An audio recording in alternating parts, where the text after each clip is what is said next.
Inside another edition of SVG SportsTech On Demand, we're taking you around the world of live sports production, talking to some of the leaders in the technology world. We're joined now by David Shapiro. He's president North America for Pixellot, one of the companies that's out there doing some really exciting things in the world of automated production and a whole lot more. David, always a pleasure to speak with you. Great to see you. How's everyone doing? Doing very well. Thanks for having me on, Brandon. Great to be talking with SVG again. We did this last year about this time, and nobody knew what was ahead of us, but we've all learned and evolved a lot in the last 12 months. Yeah, no joke. We've definitely seen the world in the sports video production world change dramatically over the past year.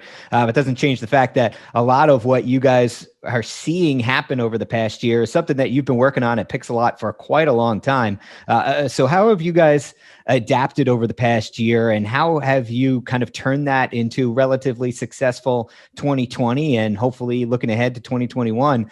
Take us back over the year as more people kind of started to gravitate towards some of these solutions that you guys have been offering for a little while. Yeah, so it's been interesting. I'd say, if I look back over the last 12 months, March to June of last year was by far the worst 3-month period we ever had because sports were completely shut down worldwide, no games happening. But then actually starting in July and up through now, we've seen a huge increase in demand for our products.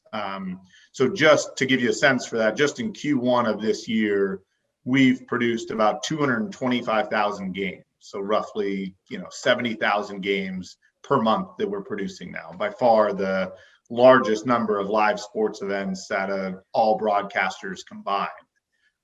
And obviously the reason for this is that small organizations, tier 2 leagues, tier 3 leagues, high school sports, college sports that predominantly have had their monetization come from fans in the venue, concessions, parking, tickets, sponsorship tied to people being in the venue.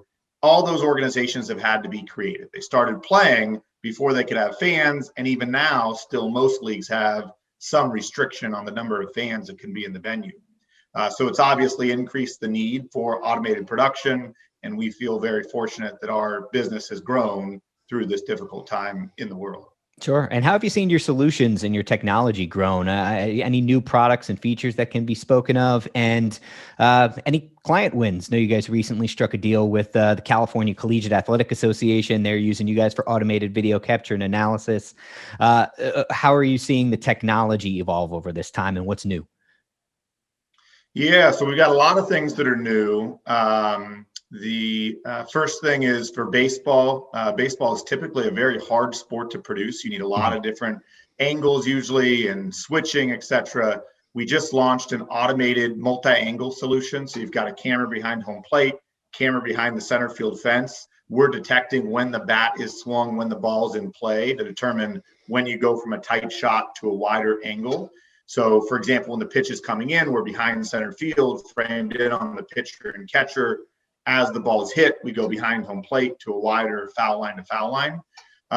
So we've seen some adoption in that. We're actually partnering with Major League Baseball and going to be doing 2 leagues with them, the Draft League and the Appalachian League, coming up in May.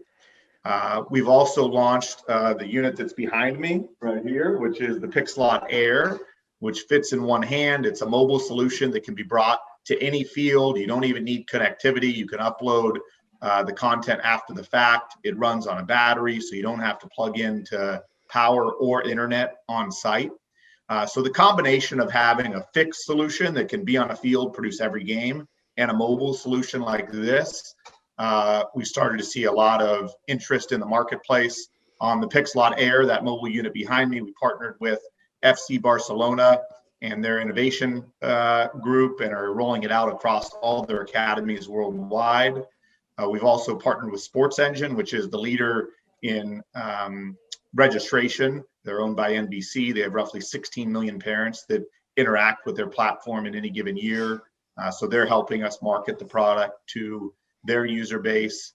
So a lot of new things. We're constantly evolving and building our products to meet the demands of our customers. Yeah, it's fascinating to hear about the baseball solution. That's really cool stuff. I know when we've been talking over the years, you said that was kind of the next big hurdle you guys wanted to overcome. Those sports that happen in a rectangle, the basketballs, the soccers, the hockeys even.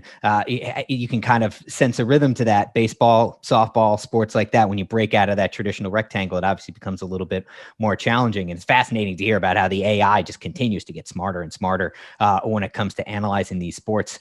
So it's exciting. And I think, Brandon, just one other thing on that, I think that really comes from the volume of games that we have, right? So 225,000 games in one quarter, that gives us the reps to improve the AI. The one other thing I want to mention too on the product updates that we rolled out is a complete end-to-end solution. So we now have an OTT solution, a white label OTT. So you could have SVG.TV and all the content that's tied to you goes into that platform. You can have monetization in terms of subscription, pay-per-view built into there. You can have sponsorship and advertising built in. So we have a number of clients now that are not only using us for the capture side and the production, but also to be able to take this to their whole fan base. Yeah, really, really cool. Yeah, there's some big opportunities there for someone who wants to go all in on that. I want to look ahead a little bit. We've talked a lot about how over the past 6 to 12 months, things have really roller coastered and accelerated for you, especially here in Q1, at the end of Q1. As you try to look ahead, and I know that's a tough thing to do for anyone these days, but over the next 6 to 12 months, what do you see this industry going? I mean, a lot of people have gotten comfortable with some workflows that maybe they normally wouldn't have considered, and it's accelerated a lot of things. But we hopefully, God willing, see a light at the end of the tunnel of this whole pandemic, and we can get fans back in the stands, and we can get back to doing things the way we like to be doing them. Still see things sticking? How do you see things kind of playing out over the next 6 to 12 months?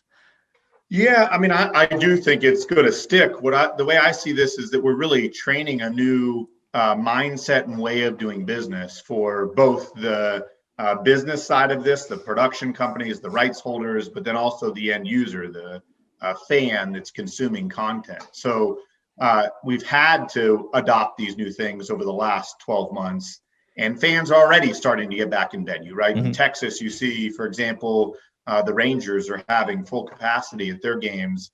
And even in California, where I live, which has been one of the most resistant states to get fans back, teams are having 25 to 40% fans, I think. So I do believe that in the next 6 months, we're going to be back at full capacity for attending sports events. But with that said, I think that everybody has now learned how to do things more efficiently and a different way, and add additional monetization channels reach to their consumers, that a lot of what's been adopted over the last 12 months, I believe, is going to continue to stick and go forward. So you'll see fans in venue plus all these other ways of reaching fans that don't include the 30,000 that could come to the game or the 5,000, depending on what level you're at. Yeah, fascinating stuff. David, always love talking to you. I always love catching up with you on this stuff. It's really, really intriguing technology. Congrats to you and everyone at the team. Thanks for everything you're doing to keep sports video production humming. And thanks for taking the time today. Thank you, Brandon. Great to be on with you here. All right. He's David Shapiro, President North America for Pixellot. Definitely check out what they are up to. And for more video interviews from other technology leaders from around the industry, head on over to sportsvideo.org.